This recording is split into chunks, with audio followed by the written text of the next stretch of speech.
আসসালামু আলাইকুম ওরহমতুল্লাহি আবরাকাতু। শুভ সকাল এভরিওয়ান, কেমন আছেন সবাই? নিশ্চয়ই সবাই ভালো আছেন। আজ পবিত্র জুমার দিনের শুভেচ্ছা রইল আমার সমস্ত শুভাকাঙ্ক্ষীদের। জুমার দিনে কিছু গুরুত্বপূর্ণ আমল রয়েছে। আমরা ইনশাআল্লাহ পবিত্র জুমার দিনে এই আমলগুলো করার চেষ্টা করব এবং অন্যদেরকে শোনার সুযোগ করে দেব। পবিত্র জুমার দিনের আল্লাহ রাসূল দুজানের বাদশাহ বলেছেন, সবচেয়ে গুরুত্বপূর্ণ সুন্নত হচ্ছে জুমার দিনের যে ব্যক্তি ফজরের নামাজ জামাতের সাথে আদায় করে হচ্ছে সুন্নত। জুমার দিনে গুরুত্বপূর্ণ আমল হচ্ছে পবিত্র জুমার দিন সকালে ফজরের নামাজ জামাতের সাথে আদায় করা এবং নামাজের আগে উত্তম রূপে গোসল করা, পায়ে হেঁটে হেঁটে মসজিদে যাওয়া, সামনের কাতারে বসা, ইমামের খুতবা শোনার জন্য অপেক্ষা করা, ইমামের খুতবা মনোযোগ সহকারে শোনা,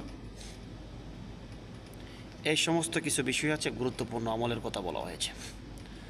তাছাড়া আরও গুরুত্বপূর্ণ আমলের মধ্যে রয়েছে বেশি বেশি দুরূদ শরীফ পাঠ করা, সুবহানাল্লাহ।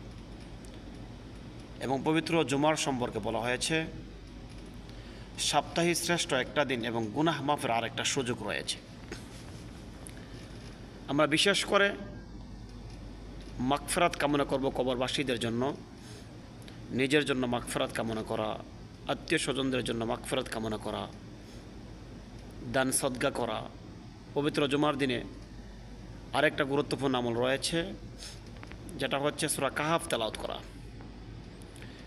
যে বান্দারা সূরা কাহাফ তেলাওয়াত করবে, আল্লাহ রাসূল বলেছেন দাজ্জালের ফিতনা থেকে হেফাজত করবে, সুবহানাল্লাহ।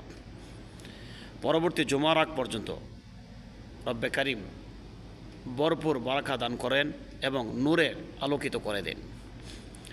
বিশেষ করে আমরা পবিত্র জুমার দিনে আমরা সূরা কাহাফ তেলাওয়াত করব, পাশাপাশি দুরূদ ইস্তেগফার পাঠ করব। তাছাড়া আমরা উত্তম রূপে গোসল করে পায়ে হেঁটে হেঁটে মসজিদে যাব। যানবাহনের কথা বলা হয়নি, বলা হয়েছে পায়ে হেঁটে তুমি মসজিদে আসো। এবং চেষ্টা করব সবার আগে মসজিদে আসার জন্য। পবিত্র জুমার সম্পর্কে যে কিছু কথা বলেছি, আমাকে সহ সবাইকে আমল করার তৌফিক দান করক এবং আমার এই মেসেজটা কিছু মানুষের কাছে পৌঁছায় দেব, যেন কোনো এক ভাই আমার এই কথাগুলো শুনে পবিত্র জুমার সম্পর্কে যে গুরুত্বপূর্ণ কিছু কথা বলেছি এইগুলো কথা মানার তো চেষ্টা করে এবং আমল করার চেষ্টা করে। রব্বে কারিম আমাকে সহ সবাইকে আমল করার তৌফিক দান করক, সে কামনা করছি। আল্লাহুম্মা আমিন।